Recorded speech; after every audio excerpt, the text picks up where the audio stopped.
my name is Felipe and I will be presenting an overview of our paper on learned compressive representations for single-photon 3D imaging. Single-photon cameras based on SPADs are an emerging type of sensor with extreme sensitivity. They can also measure the time of arrival of each photon with picosecond accuracy and operate at tens of thousands of frames per second. Moreover, their rising spatial resolution makes them a good sensing candidate for emerging applications. However, one major challenge that these cameras face are the unmanageable data rates that the sensor outputs, since they're capturing one photon per pixel at a time at extremely fast rates. In this work, we tackle this data bandwidth problem in the context of 3D imaging. SPADs are commonly used for time-of-flight 3D imaging where the SPAD is synchronized with a pulse laser. The pulse arriving at the sensor will have a time delay proportional to distance.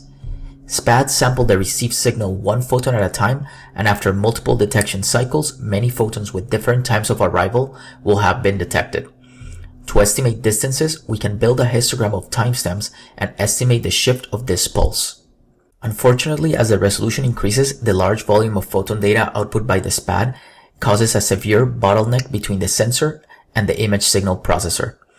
A 1 megapixel SPAD array that captures 1000 photon timestamps per pixel per depth image and operates at 30 frames per second will output 240 gigabits per second. This is not only challenging from a data transmission perspective, but also leads to high power consumption. The limited amount of memory and compute in the sensor makes it unfeasible to capture the full data volume and compress it prior to transferring it.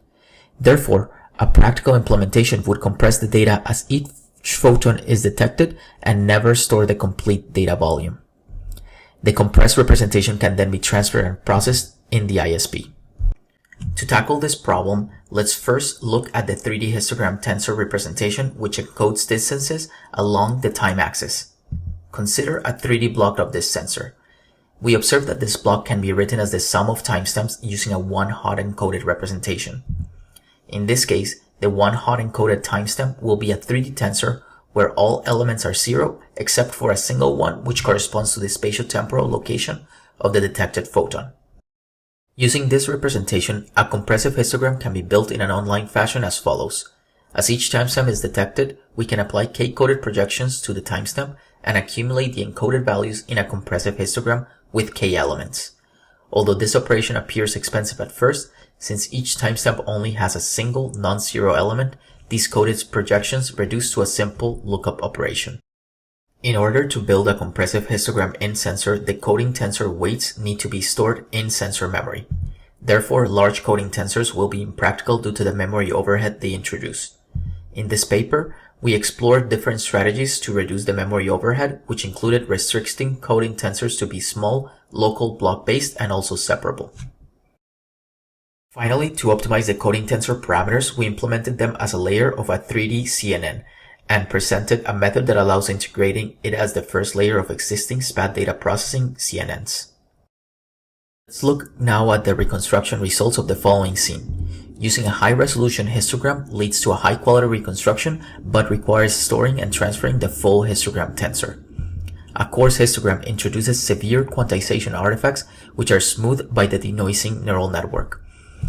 Using a hand-designed coding tensor or a random one leads to better reconstructions than a coarse histogram, but continue to be low quality. Finally, the learned coding tensors achieve reconstructions that are comparable in quality to the no compression oracle. Next, one may wonder, what if we could compute depths in pixel? With sufficient in-pixel memory, this could be done by taking the argmax along the time axis. Denoising these depths results in the following reconstruction. Although this approach can help reduce data rates, it requires more in-sensor memory than a compressive histogram. Moreover, at low SBR, compressive histograms can still provide benefits over this approach. We also analyzed the power consumption of an on-chip implementation. Although the compute power dissipated by a compressive histogram is higher than a conventional histogram, the overall power consumption is still lower because data transmission consumes significantly more power than computation. To summarize, we proposed a framework for compressing single-photon data in an online fashion, which is able to reduce data rates by up to 2 orders of magnitude.